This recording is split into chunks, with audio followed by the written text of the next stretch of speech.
Hello guys, അസ്സലാമു അലൈക്കും. ഇന്ന് നമുക്ക് ഇലട ഉണ്ടാക്കാം കേട്ടോ. അതിന് തേങ്ങ വേണം, ശർക്കര വേണം കേട്ടോ.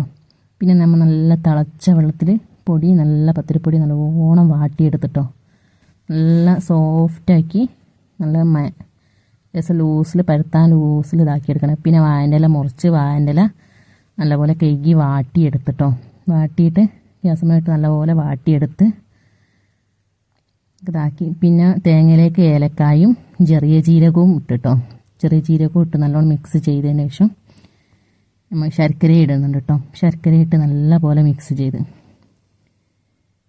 നല്ലോണം മിക്സ് ചെയ്ത് റെഡിയാക്കി വെച്ചിട്ട് വാനില എടുത്ത് അതിലേക്ക് നമ്മൾ മാവെടുത്ത് നല്ലപോലെ പരത്തി വെച്ച് കൈ കൊണ്ട് നല്ലപോലെ പരത്തി വെച്ചിട്ട് നമ്മൾ തേങ്ങ മിക്സ് അതിലേക്കിട്ട് റെഡിയാക്കി എടുത്തിട്ടോ.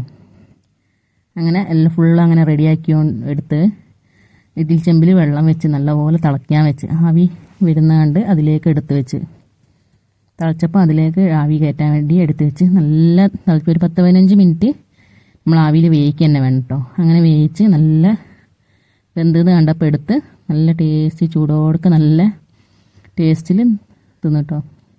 എല്ലാവരും ഉണ്ടാക്കി നോക്കുക, ലൈക്ക് ചെയ്യുക, സബ്സ്ക്രൈബ് ചെയ്യുക, സപ്പോർട്ട് ചെയ്യുക. Okay, by.